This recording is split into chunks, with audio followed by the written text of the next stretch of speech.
The regime of Sheikh Hasina was not a democratic regime. All power concentrated in one person. State-sponsored highway robbery. You get anything you want. It's a free-for-all. The scale of corruption in Bangladesh is beyond anything I've ever seen in any country in the world. When you are doing mega corruption, you can't hide it and you don't care. Kleptocracy and grand corruption are a global problem, and the UK is at the heart of that problem. A lot of money allegedly stolen from Bangladesh has arrived in Britain, mostly invested in real estate. Knowing that money has been stolen is one thing, but getting it back is something else. This is one of the largest and most complicated asset recoveries in history.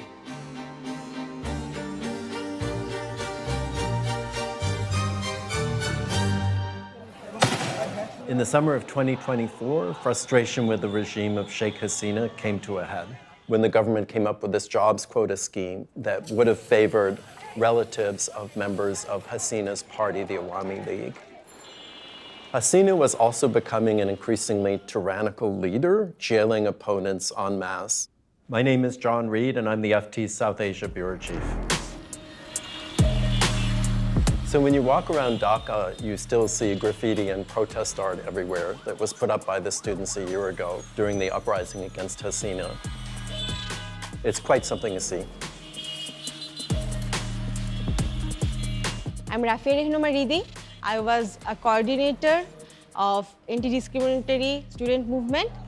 At the early days, there were no direct confrontation with police, but on 14th July, police created like this chain and also put the barricades on the streets.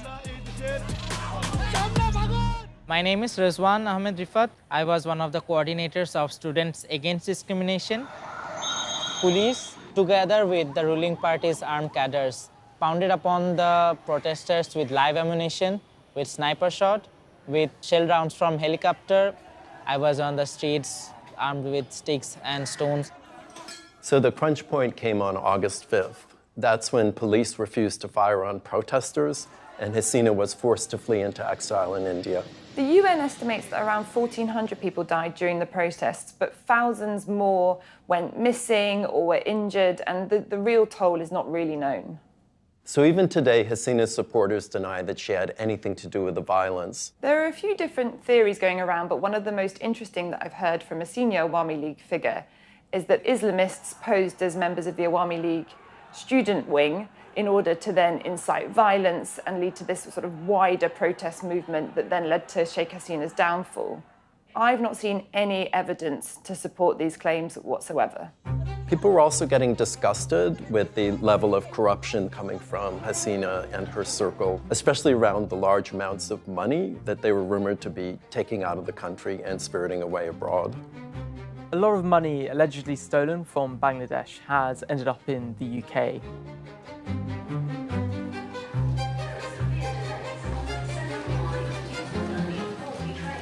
When you come out of Whitechapel Station, there's a sign that says "Welcome to Whitechapel" that's written in English, but also in Bengali. So obviously the links between Bangladesh and the UK go back to when Bangladesh was part of India, which was colonised, so there's been very long-standing ties. My name is Susanna, and I cover commodities for the Financial Times, but I used to be based in Bangladesh as a journalist.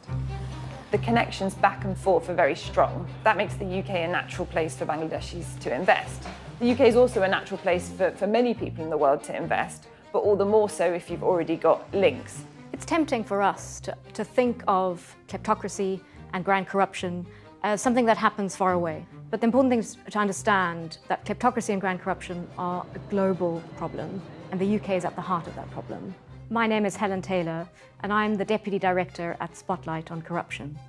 The UK is particularly attractive because of its huge financial sector, but also particularly attractive property market. The UK has become a popular destination for Bangladeshi politicians from across the political spectrum, particularly those living here in exile. My name's Ray Fuddin. Last year, I was a reporter on the newspaper's Westminster lobby team.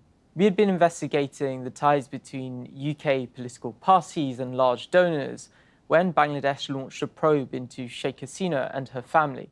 So we realized this was a global story for the FT because Hasina and her family are pretty global themselves. Her sister, Sheikh Rahana, is a UK citizen, and Rahana's daughter, Tulip Siddiq, is a Labour Party MP who until recently was a minister in the Starmer government. Members of Sheikh Hasina and Sheikh Rahana's families, including Tulip Siddiq, have been accused in corruption probes by Bangladeshi authorities of embezzling funds from infrastructure projects. Some members of the two families are also on trial in Dhaka for allegedly using their influence to illegally obtain state-owned land.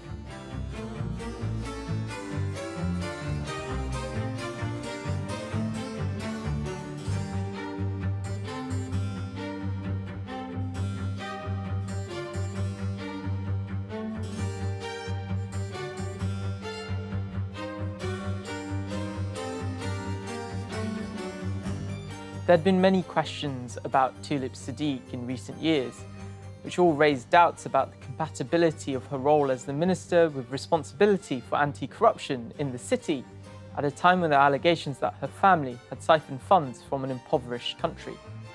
Obviously, as someone who lived in Bangladesh and covered Bangladesh for years, I'd had a lot of tips about money that had been taken out of Bangladesh to the UK over that time. And then when Sheikh Hasina fell, I started to discuss with my colleague Raifuddin, how could we investigate these? A source sent me a dossier of property filings and registrations.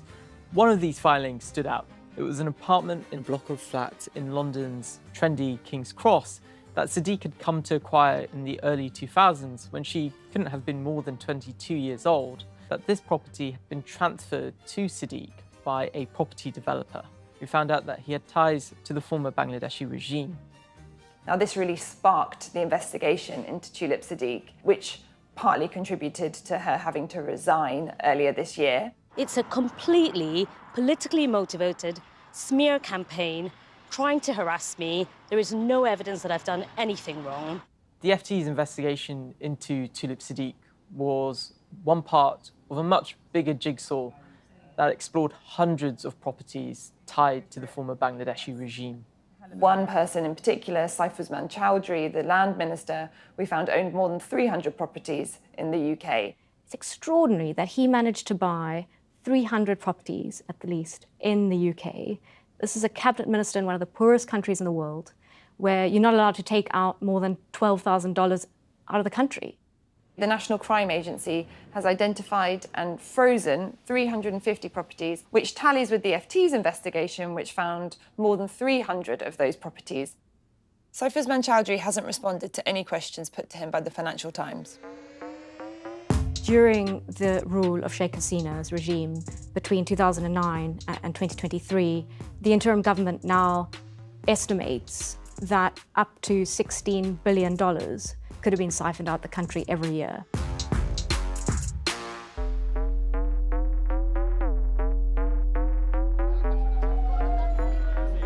For a long time, power oscillated between Sheikh Hasina and Khaleda Zia, the leader of the BNP, the other main party in Bangladesh.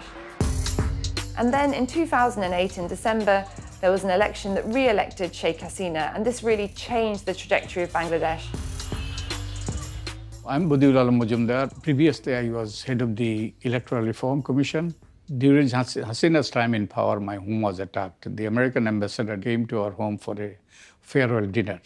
And as she was leaving, her motorcade was attacked by Hasina's goons. Civil society's role is to be the watchdog and to make sure that the rulers rule according to law, and so be watchdog against corruption, against graft, and there was looting and plundering, which is rampant during Sheikh Hasina's rule. The normal pattern of corruption in developing countries is that the ruling party has to find money to distribute to its supporters, and without that, they don't stay in power. My name is Mushtaq Khan. I'm a Bangladeshi. I work in the University of London, SOAS. I'm a professor of economics. What shouldn't happen is that when political parties capture the state, when that begins to happen, you lose control. And I think towards the end of its rule, the Awami League had lost control of the economy and had lost control of its own party.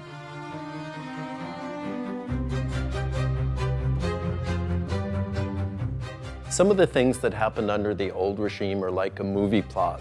I've got several friends who are imprisoned in a famous prison that has been recently uncovered called the House of Mirrors or the Hall of Mirrors, because the only person you would see inside there was yourself. People close to the old regime took control of the banks with the help of the DGFI, Bangladesh's powerful military intelligence agency.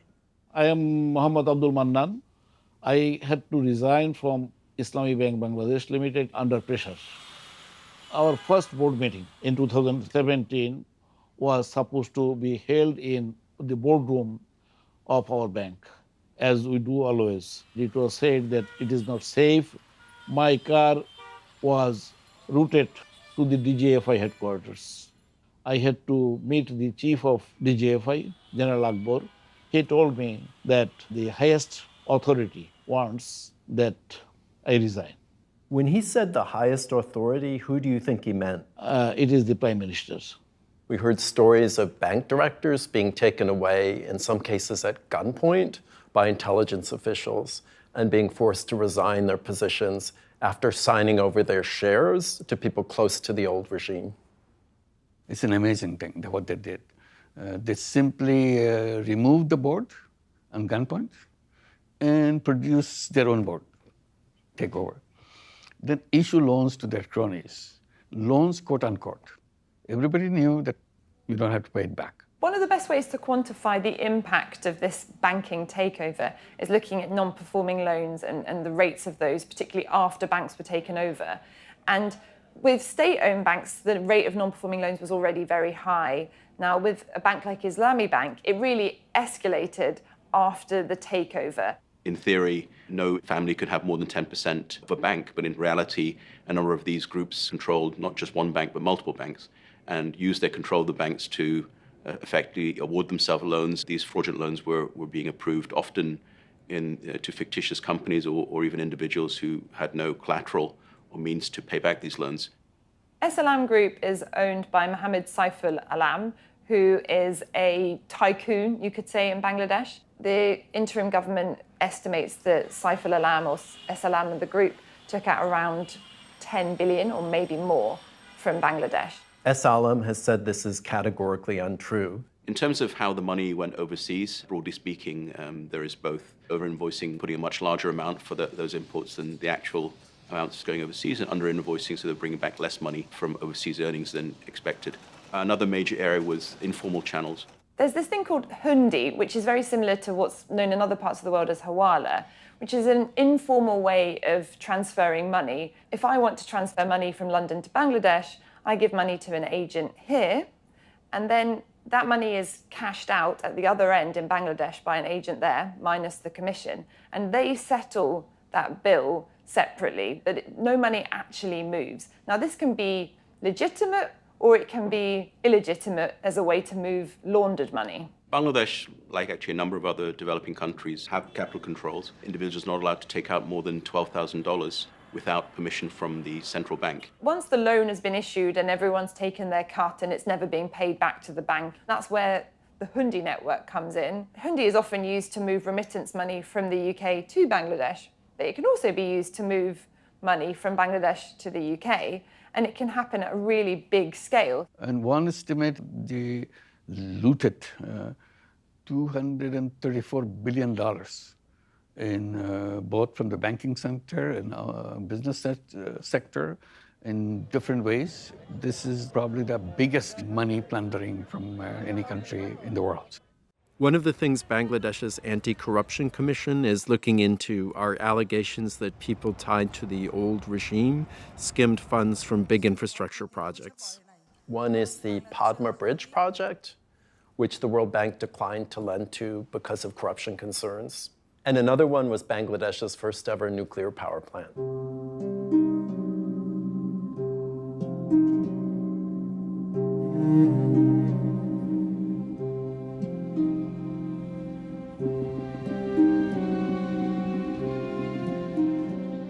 None of this, by the way, was secret. It was in the press, in the media, people were openly talking about it. The corruption was very public and in your face, but no one cared because no one had the power to do anything about it. And most people were so atomized and fearful that if they spoke out, they would disappear. There were these massive processes of disappearing people, putting them into dungeons, mysterious killings, mysterious disappearances, that even though everyone knew what was going on, they kept quiet.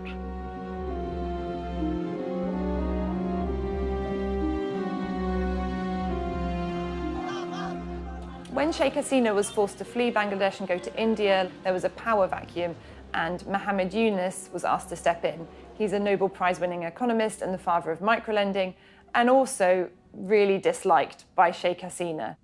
I'm Muhammad Yunus. I'm the chief advisor of government of Bangladesh. We know that our time is limited because this is an interim government, but we must start the process. One of Yunus's first acts was to name Ahsan Mansour, a former IMF official, as his central bank governor and head of a task force on asset recovery. I'm Ahsan Mansour. I'm currently the governor of Central Bank of Bangladesh. When I took over, we found that at least 11 of these banks, they didn't have the liquidity to pay the depositors who was asking for their money. I had to immediately step in, took over the banks, confiscated the shares that were held by previous owners. In order to keep the financial system functional, we had to inject 290 billion taka. Now we have to go for some selected resolution of those banks and find new investors and take it forward so that those banks may be consolidated, may be merged, and then start functioning like a normal, healthy bank. The central bank governor estimates that S. Alam siphoned off $10 billion with the help of the DGFI, one of Bangladesh's security services. S. Alam has also claimed that it's been wronged by the restrictions put on its banks in Bangladesh by the interim government because it's been prevented from lending and the management teams of those banks have been changed.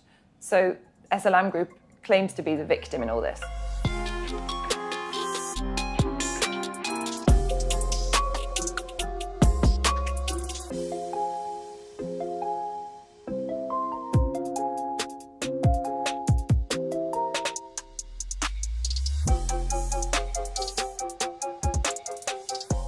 When Yunus first came to head the interim government, he had a lot of legitimacy. He's seen as very credible in Bangladesh and also internationally. Since then, things have become a bit more difficult. So Yunus is under growing pressure to hold elections soon, but he says he needs to reform Bangladesh's corrupted institutions first. The date that he's currently giving is February 2026. We have to do as much reform as possible. We don't want to create another fascist regime, weaponizing everything, the government functionaries and the judiciary and so on. So the Bangladesh Nationalist Party, the biggest opposition group during Sheikh Hasina's time, is almost certain to win. While you've changed the top layer of government, you have a huge bureaucracy underneath him, which hasn't necessarily changed so very much.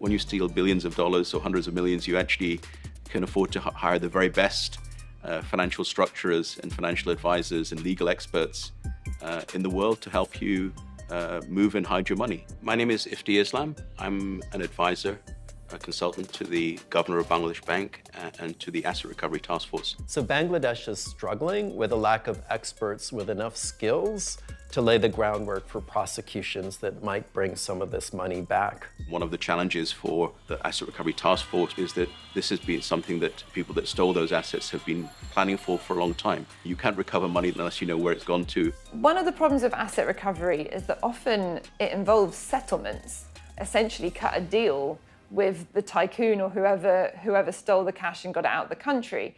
It becomes a balance between getting the money back and what's acceptable to the Bangladeshi public. Criminal prosecutions, the evidence bar is quite high. So I think getting that balance right is one of the challenges. People say you cannot get all of them. I said, whatever amount we can get. We have to find the concrete evidences, follow the track, get to the support of the relevant governments. If the Yunus administration can get governments elsewhere to take action like has happened in the UK with the National Crime Agency, then those wheels will be set in motion and they'll be hard to stop.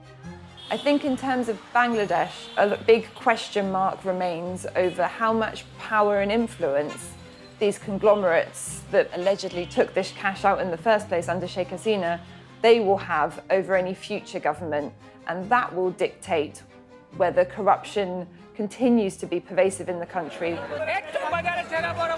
While Bangladesh's revolution seems like a turning point, it's also possible that the country could revert to a situation where one group has too much political power, except in this case it would be the BNP, not the Awami League. The aspirations of the people who came out on the streets were very high. It will take time to get anywhere close to that, but reform of the basic institutions that are now center stage, and I think it will be very hard to push that back, whoever comes to power. Our fear is that maybe we will not be able to fulfill our promises that we have promised to our martyrs. That is the biggest fear right now.